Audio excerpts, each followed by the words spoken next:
সবাই একটা কথা সংসদে এসেই বলি আমরা যে আমাদের বিদ্যুৎ সমস্যা, বিদ্যুৎ নাই। গত 20 বছরে যে কোনো বিদ্যুতের ডেভেলপমেন্ট হয় না এই কথাটা কিন্তু কেউ বলেন না। পরবর্তী বক্তা মোহাম্মদ জাকির হোসেন, ময়মনসিংহ 5।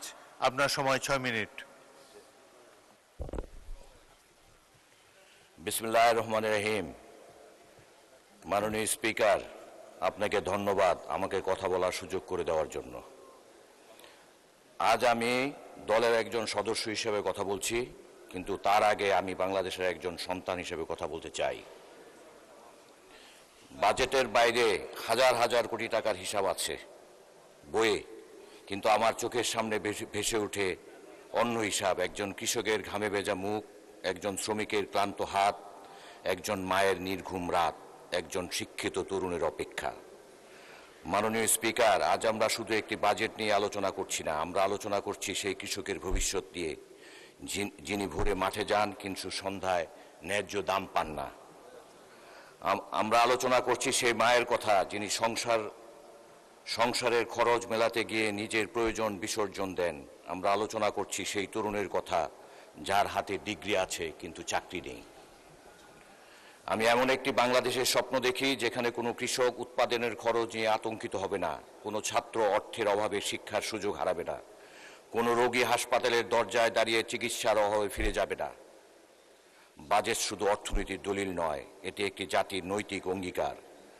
আমরা কাদের পাশে দাঁড়াবো, কাদের অধিকার দেব এবং ভবিষ্যৎ প্রজন্মের জন্য কেমন বাংলাদেশ রেখে যাব তারই প্রতিফলন এই বাজেট। সংখ্যার সাফল্যের চেয়ে মানুষের জীবনের সাফল্যকে বড় করে দেখুন, কারণ ইতিহাস বাজেটের অঙ্ক মনে রাখে না। ইতিহাস মনে রাখে সেই বাজেট যে বাজেট মানুষের জীবনে পরিবর্তন এনেছিল। তারা জানতে চায় বাজেট কি আগামী বছর তাদের জীবনটাকে সহজ করবে কিনা। আমরা সরকার ও বিরোধী দল আলাদা হতে পারি, কিন্তু এই বাংলাদেশ আমাদের সবার। আমরা এমন বাংলাদেশ চাই যেখানে অর্থনীতির প্রবৃদ্ধি শুধু পরিসংখ্যানে নয়, মানুষের মুখের হাসিতে দেখা যাবে, যেখানে উন্নয়ন শুধু সেতু ও ভবনে নয়, মানুষের জীবনে প্রতিফলিত হবে।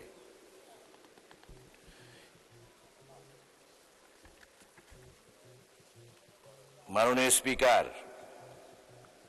একদিন আমরা কেউ এই সংসদে থাকবো না, কেউ মন্ত্রী থাকবো না, কেউ বিরোধী দলের সদস্য থাকবো না, কিন্তু বাংলাদেশ থাকবে। আজকের শিশুরা তখন এই দেশের নেতৃত্ব দিবে। সেদিন তারা যেন বলতে পারে একটি প্রজন্ম ছিল যারা দলীয় স্বার্থের ঊর্ধ্বে উঠে দেশের ভবিষ্যতের কথা ভেবেছিল। সেই প্রত্যাশা নিয়েই আমার বক্তব্য দিচ্ছি।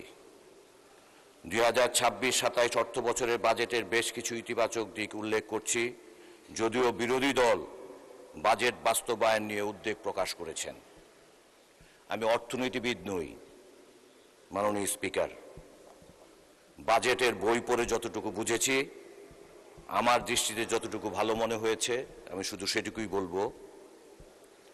শিক্ষা, স্বাস্থ্য, কর্মসংস্থান, উদ্যোক্তা উন্নয়ন এবং সামাজিক সুরক্ষাকে বাজেটে গুরুত্ব দেওয়া হয়েছে। বিনিয়োগ ও কর্মসংস্থান সৃষ্টির জন্য বেসরকারি খাতকে এগিয়ে নেওয়ার চেষ্টা করা হয়েছে। সোলার প্যানেলের উপর শুল্ক ছাড় এবং বৈদ্যুতিক যানবাহনের জন্য প্রণোদনা একটি ইতিবাচক পদক্ষেপ। দরিদ্র ও ঝুঁকিপূর্ণ জনগোষ্ঠীর জন্য সামাজিক সুরক্ষার উপর গুরুত্ব দেওয়া ইতিবাচক হয়েছে। স্টার্টআপের কর সুবিধা, ফ্রিল্যান্সারদের জন্য কর ছাড়, যুব ও নারী উদ্যোক্তা তহবিল কর্মসংস্থান সৃষ্টিতে সহায়ক হবে বলে মনে করি। যদিও বাজেট বক্তৃতায় এআই নিয়ে খুব বিস্তৃত আলোচনা ছিল না, কিন্তু কয়েকটি গুরুত্বপূর্ণ উদ্যোগের কথা উল্লেখ করা হয়েছে। চিকিৎসা শিক্ষায় কৃত্রিম বুদ্ধিমত্তার ভিত্তিক জ্ঞান ও প্রযুক্তির ব্যবহার এমবিবিএস কারিকুলামে অন্তর্ভুক্ত করার উদ্যোগের কথা বলা হয়েছে। AI, machine learning, robotics, semiconductor এবং বিগ ডেটা অ্যানালাইসিসের জন্য বিশেষ গবেষণাগার স্থাপনের কথা রয়েছে। তথ্য যোগাযোগ প্রযুক্তি খাতের আলোচনায় সরকারি সেবায় এআই ব্যবহার, তথ্য বিশ্লেষণ, সিদ্ধান্ত গ্রহণ, স্মার্ট সিটি উন্নয়ন এবং শিক্ষা ব্যবস্থায় এআই অন্তর্ভুক্তির কথা বলা হয়েছে।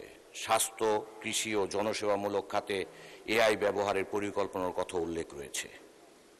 মাননীয় স্পিকার, সময় শেষ হয়ে যাচ্ছে, একটু এলাকার কথা বলি। আমাদের এলাকায় একটি হৃদয় বিদারক ঘটনা ঘটেছে। রাফি নামে একজন শিশু, 8 বছরের শিশুকে নির্মমভাবে হত্যা করা হয়েছে। তার বাবা মার সাথে আমরা মুক্তাগাছাবাসী দাবি করি তার বিচার যেন, রামিসা হত্যাকাণ্ডের বিচার যেরকম 6 দিনে হয়েছে, তার বিচারও যেন দ্রুত গতিতে হয়। এটা আমাদের এলাকাবাসীর দাবি। যে হৃদয় বিদারক ঘটনা ঘটেছে, এই ঘটনা বলতে গেলে লিডার অনেক সময় লেগেছে। আমাদের আরেকজন মহিলা সংসদ সদস্য উনি বলেছেন, উনি ইতিমধ্যেই বিশ্লেষণ করেছেন যে কিভাবে এই হত্যাকাণ্ড ঘটেছে। সত্যি হৃদয় বিদারক, চোখের পানি এসে যায় লিডার। আমরা এর বিচার চাই, যত দ্রুত সম্ভব বিচার চাই। পুলিশ বাহিনী ইতিমধ্যেই মেইন আসামিকে অ্যারেস্ট করেছে। উনি 164 ধারায় জবানবন্দি স্বীকার করেছেন হত্যাকাণ্ডের। কাজেই এই বিচার সহজ হয়েছে। আমার মনে হয় আমরা চেষ্টা করলে এই বিচারটাও রামিসার মতো দ্রুতগতিতে করতে পারি ইনশাল্লাহ।